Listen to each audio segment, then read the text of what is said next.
The woman he once laughed at was about to become the most important person in the room.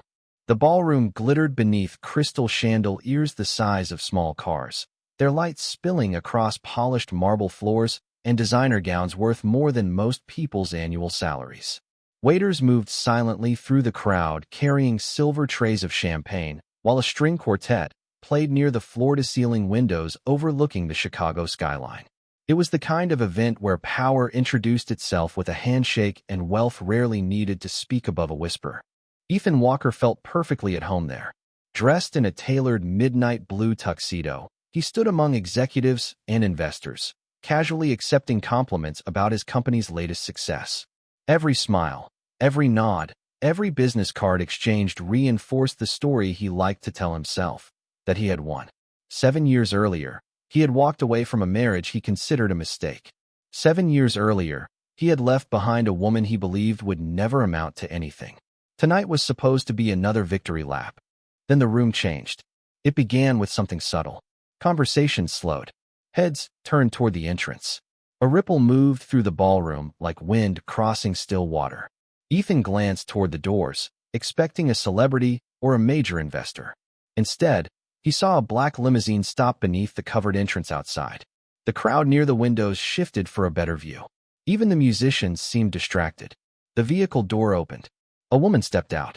She moved with calm confidence, neither rushing nor performing for attention. The black evening gown she wore was elegant rather than flashy, and the diamonds at her ears caught the city lights without demanding them. She looked completely at ease in a world built around status. Cameras flashed. Several guests immediately recognized her. Ethan did not. Not yet. He watched as she entered the ballroom. A few executives approached her first, then a few more. Within moments, some of the most influential people in the building were greeting her with genuine respect. Ethan frowned slightly. He knew nearly everyone who mattered in Chicago's business community, yet he couldn't place her face. "Who is that?" he asked a man standing nearby. The executive looked surprised. "You don't know?" Ethan shook his head. "That's impossible," the man said with a laugh. "She's everywhere these days." Ethan studied her again. Something felt familiar. Not her dress. Not her hairstyle. Not the confidence. It was something deeper. A memory hidden beneath years of assumptions. The woman paused near the center of the ballroom, while photographers captured image after image. She smiled politely, but there was restraint in it, as though she had learned long ago that approval from strangers was never worth chasing. Ethan felt an uncomfortable tightening in his chest. He took another look, then another. Slowly, details emerged from the past. The shape of her eyes, the way she tilted her head while listening, the quiet composure he used to mistake for weakness. Suddenly, the noise of the ballroom seemed distant. Ethan's drink remained untouched in his hand. Across the room, the woman turned slightly, and for the first time their eyes almost met. His pulse stumbled. No, it couldn't be. 7 years had changed everything. Yet the feeling refused to disappear. Before he could convince himself otherwise, the master of ceremonies stepped onto the stage and lifted a microphone. The room fell silent. Ethan watched as the spotlight moved across the crowd and settled on the woman near the center of the ballroom.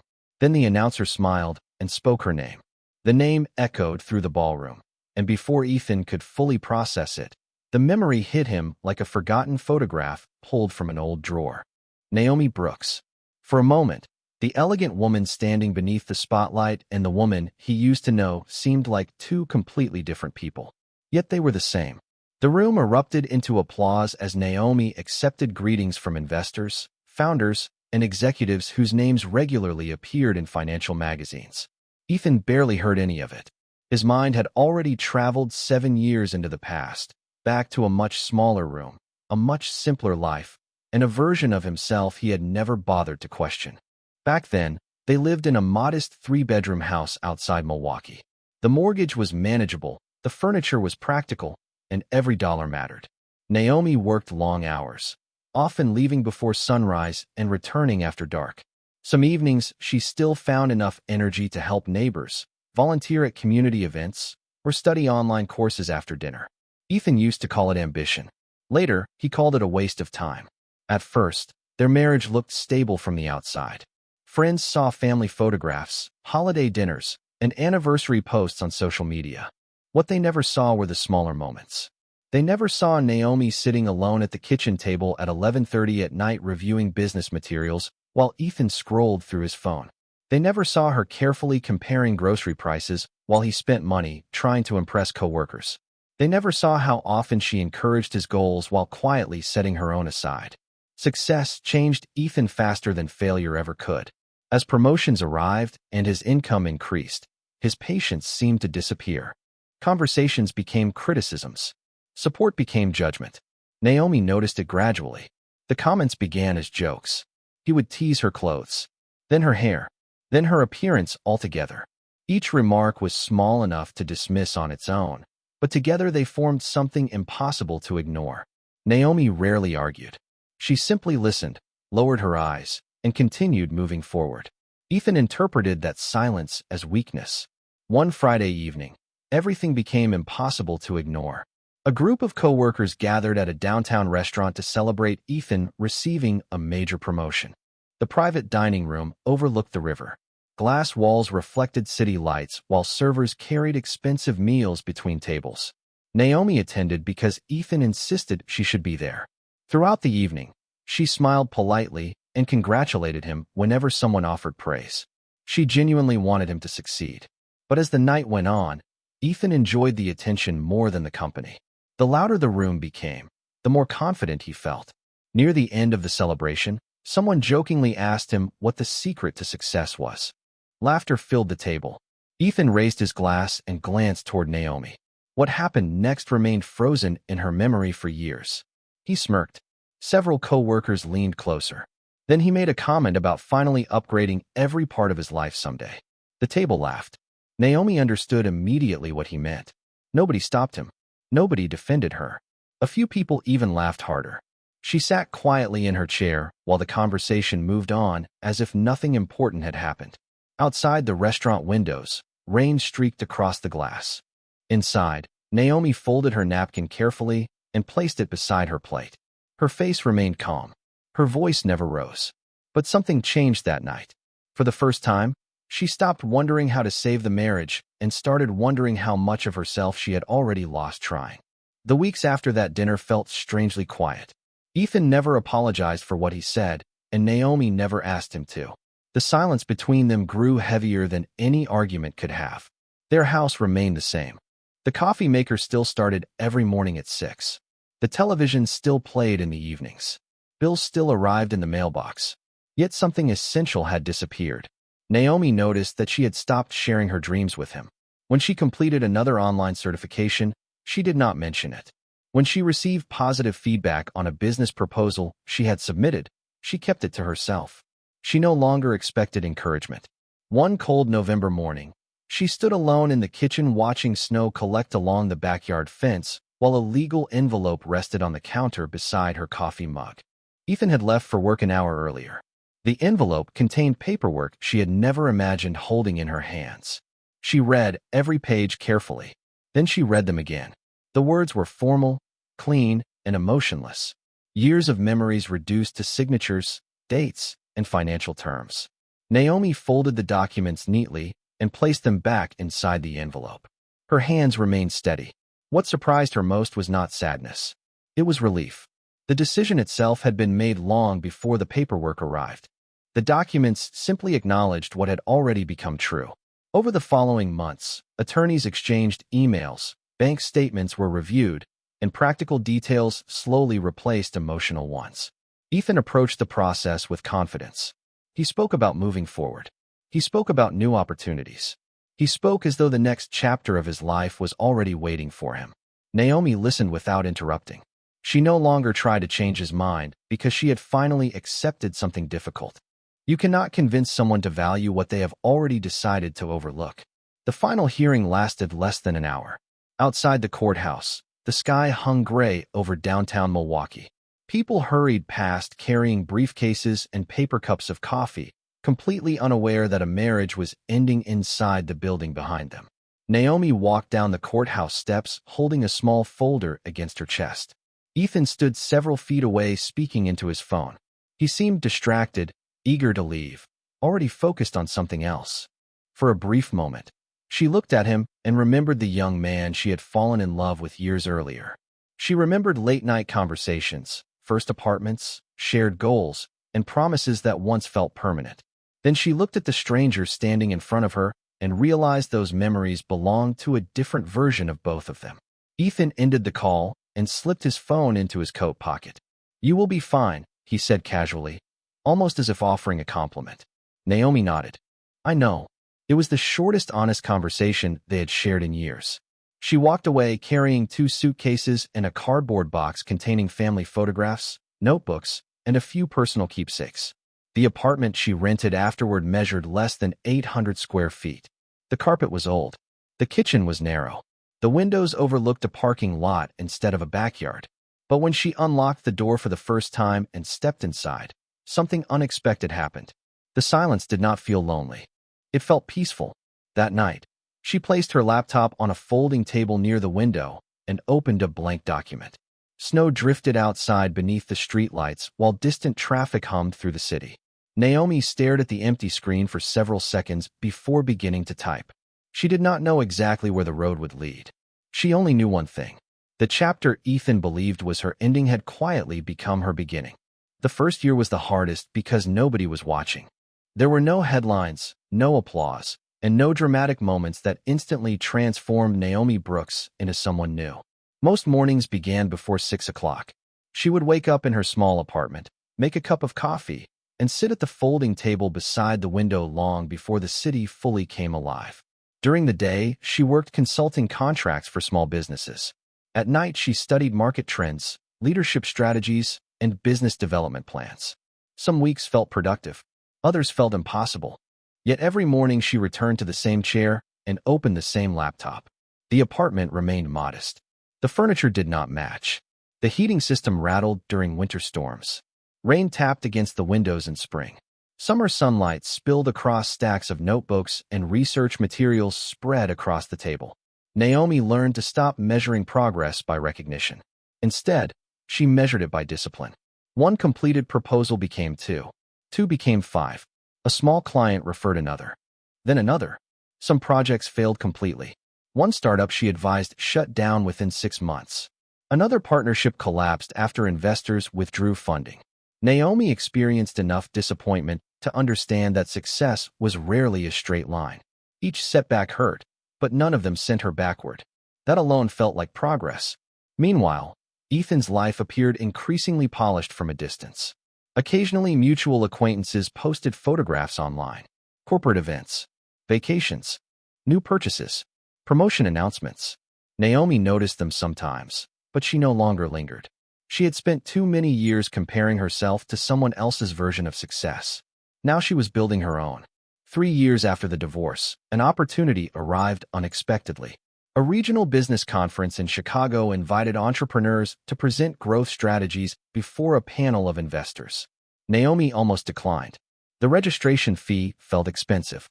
Travel costs stretched her budget. For several days, she left the invitation unopened on her desk.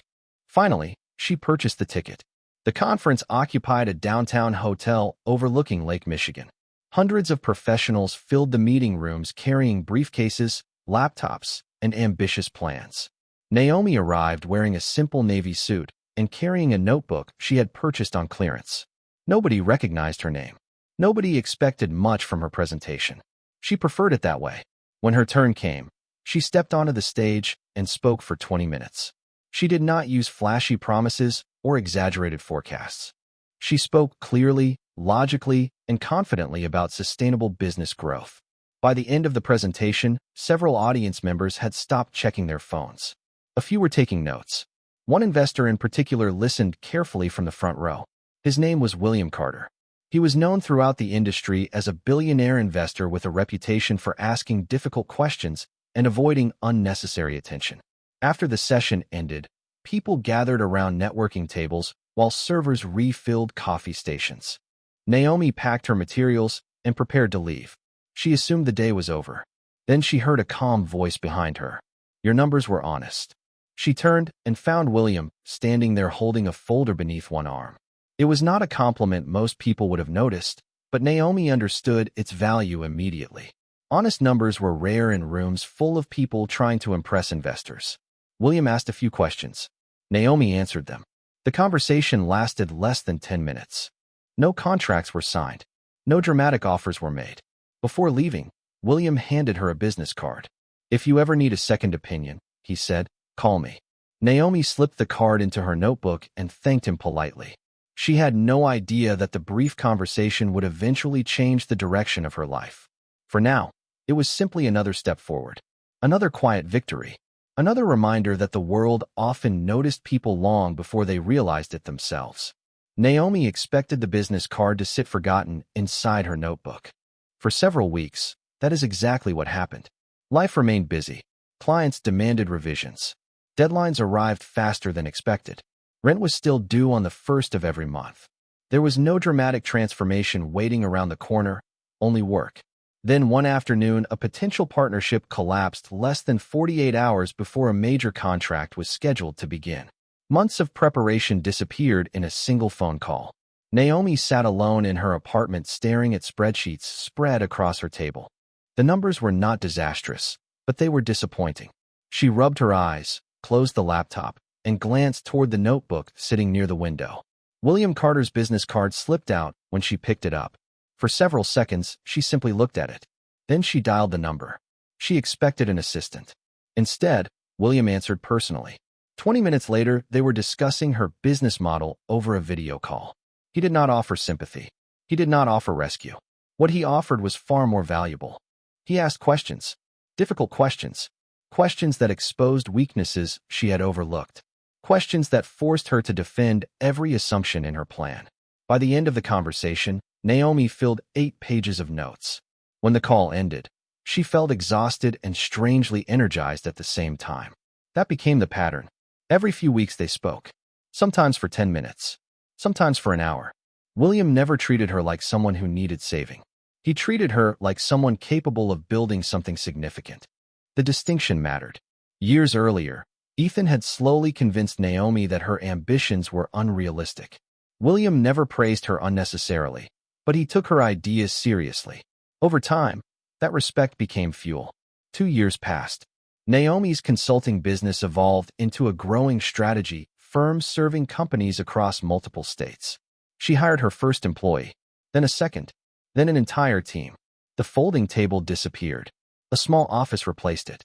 The office eventually became a larger office overlooking downtown Milwaukee. Every achievement arrived quietly. There were no celebrations posted online. No public declarations. Just steady growth built one decision at a time. During those same years, William remained a consistent presence. He occasionally introduced her to investors or industry leaders, but he never opened doors she could not walk through herself. More importantly, he challenged her whenever she became comfortable. "Growth begins where certainty ends," he told her during one meeting. Naomi wrote the sentence down and kept it pinned above her desk for months. One autumn evening, after a successful conference in Denver, she found herself standing beside William on a hotel terrace overlooking the city lights. Below them, traffic moved through the streets like streams of white and red light. The air felt cool and clean. For a while, neither spoke. They simply watched the skyline. Then William smiled slightly and said, "You know, most people spend years trying to prove something to the people who underestimated them." Naomi looked toward the horizon. "I used to." William nodded. "And now?" She considered the question carefully. 7 years earlier, she would have answered differently. 7 years earlier, every achievement would have felt like evidence in an argument she desperately wanted to win. But that was no longer true. "Now I am just building a life I actually enjoy living," she said. William's smile widened. "Good," he replied. "That means you are finally free." Naomi did not realize it then, but across the country another chapter of her past was quietly moving toward her future. And sooner than either of them expected, the world she had left behind was about to see exactly who she had become. The invitation arrived on a quiet Tuesday morning. Naomi almost overlooked it among contracts, meeting schedules, and investor reports waiting in her inbox. The subject line appeared simple enough, but the organization behind it was not. The National Business Leadership Gala had become one of the most prestigious annual events in the country. Executives flew in from New York, Dallas, Seattle, and Los Angeles. Industry publications covered every major announcement made during the evening. Naomi opened the message expecting a standard networking invitation. Instead, she found herself staring at a formal request to attend as an honored guest. For several seconds, she simply read the letter again. Then she leaned back in her chair and looked through the floor-to-ceiling windows of her office. 7 years earlier, she had been sitting beside a folding table in a small apartment wondering whether she could afford another month of rent. Now one of the most influential business organizations in America wanted her on stage. The realization felt strangely quiet. There was no dramatic celebration, no tears, no speech, just gratitude. Later that afternoon, her executive assistant entered carrying a printed event package. "There is something else you should probably see," she said. Naomi accepted the folder and flipped through the guest list. Hundreds of names appeared. Some belonged to major investors. Others belonged to founders, executives, and political figures. Then she saw one name that immediately pulled her attention. Ethan Walker. She stopped turning pages. The office suddenly felt very still. Outside the windows, traffic moved through downtown Milwaukee while sunlight reflected off nearby buildings. Naomi looked at the name for several seconds before closing the folder. It was the first time she had seen it in years. She expected anger, regret, satisfaction. Instead, she felt almost nothing. Time had quietly erased emotions she once believed would last forever. Ethan had become part of her history, not her future. Even so, the coincidence felt remarkable. Of all the events taking place across the country, they would both be attending this one. That evening, Naomi met William for dinner at a private restaurant overlooking Lake Michigan. The conversation focused mostly on business until she casually mentioned the gala. William listened while pouring sparkling water into his glass. "And?" he asked. Naomi smiled faintly. "Apparently Ethan will be there." William raised an eyebrow. "How do you feel about that?" She considered the question carefully. Years ago, she would have rehearsed imaginary conversations in her head. She would have wondered what he might think of her success, whether he would regret his choices, whether he would finally understand what he had lost. Those questions no longer mattered. "I feel curious," she admitted. "That is all." William nodded approvingly. "Good answer." A few days later, preparations began. Designers sent options. Schedules were finalized. Travel arrangements were confirmed. Yet the most important change happened internally. Naomi realized she was no longer preparing for a confrontation. She was preparing for another professional milestone. Ethan's presence had become secondary. The gala itself mattered more. The work mattered more. The life she had built mattered more. Meanwhile, hundreds of miles away, Ethan reviewed the same event itinerary from his corporate office. He knew Naomi's name. He had seen occasional headlines over the years. He knew she had become successful. What he did not know was how successful. He certainly did not know she would be one of the central figures of the evening. And as both of them prepared for the same event from opposite sides of the country, neither realized that within a few days they would find themselves standing in the same ballroom again, separated not by distance, but by everything that had happened since the last time they said goodbye. The ballroom felt even larger now that Ethan knew exactly who stood beneath the spotlight. Naomi Brooks. The name lingered in his mind while applause echoed across the room. Around him, executives exchanged impressed smiles and whispered comments about her achievements. Several people near his table spoke about her company as if discussing an industry giant. Ethan listened without interrupting. Every new detail seemed to widen the distance between the woman he remembered and the woman standing before him. Years earlier, he had believed he understood Naomi completely. He thought he knew her limits, her potential, even her future. Looking across the ballroom now, he realized he had understood almost nothing. On stage, Naomi thanked the organizers with calm professionalism. She did not speak for long. She did not tell a dramatic story about overcoming hardship. She simply discussed leadership, responsibility, and long-term growth. The audience listened carefully. Some took notes. Others nodded in agreement. Ethan noticed something unusual. People respected her, not because they felt sorry for her, not because they admired a comeback story. They respected her because she had earned it. When the presentation ended, the room erupted into applause once again. Naomi stepped away from the podium and immediately found herself surrounded by investors, journalists, and executives eager to speak with her. Ethan remained where he was. His glass sat untouched on the table. Across the ballroom, Naomi laughed politely at something a guest said. The expression looked natural, relaxed, confident.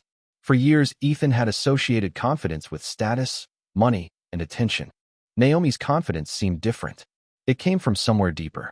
It looked like peace. As the evening continued, Ethan found himself watching her more than he intended.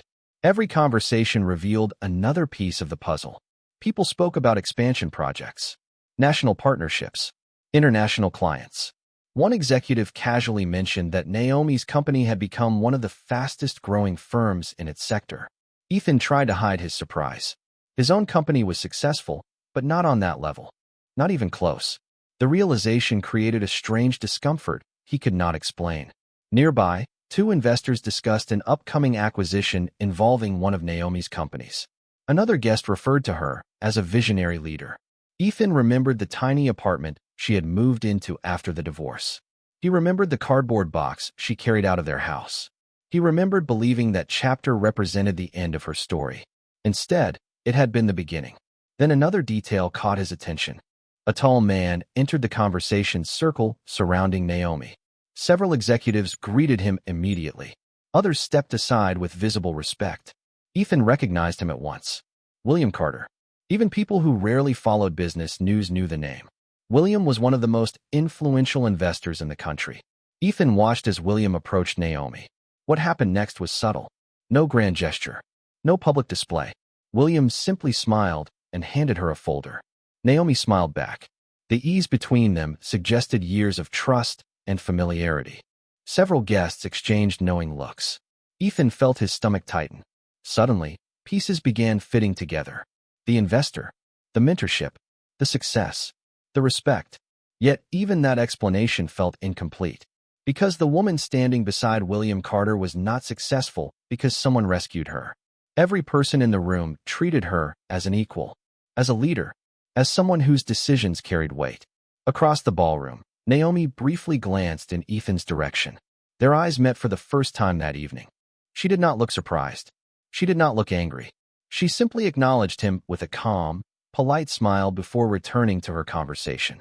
And somehow that quiet smile unsettled Ethan far more than any confrontation ever could. The evening reached its peak shortly after dinner. Guests returned to their tables while large screens illuminated the ballroom with images highlighting the year's most influential business leaders. Ethan remained seated, but his attention never drifted far from Naomi. The more he learned, the less familiar her success seemed. He had spent years assuming he understood the limits of her potential. Tonight, every assumption was collapsing one by one. The master of ceremonies stepped onto the stage and welcomed the audience back.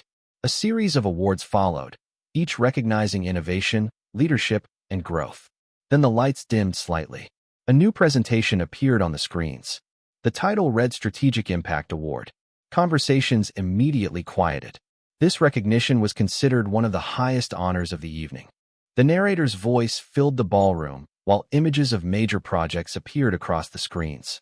Nationwide expansion, economic development initiatives, partnerships affecting thousands of employees.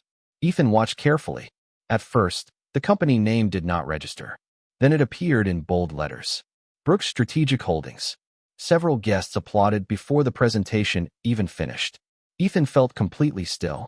He knew Naomi was successful. He had not realized her company operated on that scale. The presentation continued. Revenue growth figures appeared. Market influence. National rankings. Industry recognition. Every statistic pushed the story further beyond anything he had imagined. Around him, executives exchanged impressed looks. Some quietly commented that her company had become one of the most respected firms in the country. Others discussed future partnerships they hoped to pursue with her organization. Then came the final revelation. The narrator announced that Brooks Strategic Holdings had become the largest private contributor to several major development initiatives supported by the gala itself. A brief pause followed. The audience erupted into applause. Ethan stared at the screen. He suddenly understood why so many people treated Naomi with such respect. She was not merely attending the event. She was helping shape it. The spotlight shifted toward her table. Naomi rose gracefully and acknowledged the crowd. No dramatic reaction crossed her face. She smiled politely and thanked those around her. The applause continued. Then something else happened. William Carter stood and joined her. Instantly, photographers moved closer. Camera flashes reflected across crystal glasses and polished silverware. The room seemed to recognize the significance of the moment before Ethan fully understood it himself. The master of ceremonies welcomed William to the stage as well. Several guests near Ethan whispered excitedly. One executive leaned toward another and casually mentioned that William and Naomi had become one of the most influential partnerships in the business world. Not simply as investor and founder, as partners in life.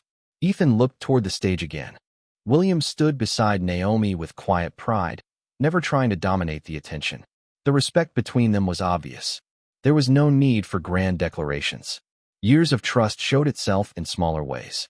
The way they listened to one another. The way they shared the spotlight instead of competing for it. The way success seemed to have strengthened rather than changed them. Ethan remembered a restaurant years earlier. A careless joke. A table full of laughter. He remembered believing he was standing above her. Tonight the comparison felt almost impossible to comprehend. The woman he once underestimated now commanded a level of influence he had never reached. Yet what struck him most was not her wealth, her accomplishments, or even her relationship with William. It was her composure. Naomi did not look triumphant. She did not look interested in proving anyone wrong. She looked genuinely content. And for the first time all evening, Ethan realized that her greatest victory had never been becoming richer than him. It was becoming someone who no longer needed his approval at all. As the gala began winding down, guests slowly drifted toward private conversations, late-night meetings, and waiting chauffeurs outside the hotel entrance. The excitement of the awards ceremony lingered in the air, but the formal program had ended. Naomi stood near one of the tall windows overlooking the city skyline. Beyond the glass, thousands of lights stretched across the darkness, each one belonging to a life, a story, a destination. She held a glass of sparkling water and listened as a group of executives discussed future projects. A few minutes later, she excused herself and stepped away from the crowd. For the first time all evening, she found a quiet corner. The silence felt welcome. Then she heard a familiar voice behind her. Naomi. She turned slowly. Ethan stood a few feet away. For a brief moment, neither spoke. 7 years of distance seemed to occupy the space between them. Ethan looked older than she remembered. Not dramatically older, just different. The confidence he once carried so effortlessly now appeared more measured, more thoughtful. He offered a small smile. You look incredible, he said. Naomi returned a polite nod. Thank you. Ethan glanced toward the ballroom before looking back at her. I honestly did not know how successful you had become. Naomi smiled faintly. Most people do not. The answer was neither cold nor warm. It was simply true. Ethan laughed softly. I suppose I underestimated you. The words hung in the air. Years earlier, Naomi might have waited for a statement like that. She might have imagined it bringing closure or satisfaction. Instead, she felt surprisingly calm. Maybe, she said gently. Ethan lowered his eyes for a moment. No, not maybe. I did.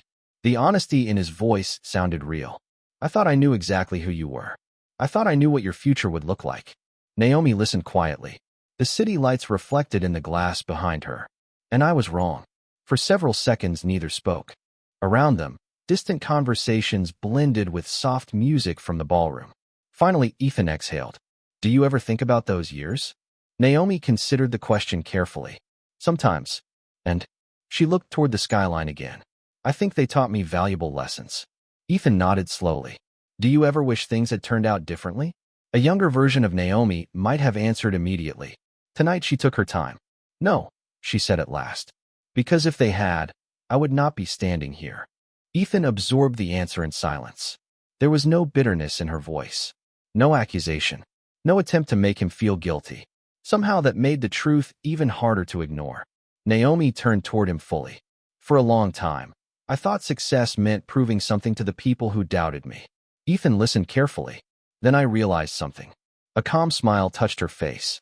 The people who doubted me were never the audience that mattered. Ethan looked away for a moment.